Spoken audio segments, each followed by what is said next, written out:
సేవకుడంటే నిలువెత్తు రూపం నువ్వన్నా, నలుగురు బాగుంటే చాలు అనే మంది ఉదయన్నా, నాలుగు దిక్కుల కన్నీళ్లు తుడిచినవే అన్నా, పేదల పెదవుల చిరునవ్వు మా మంది ఉదయన్నా.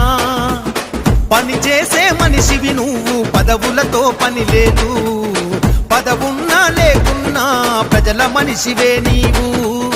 నడిజాము రాత్రి అయినా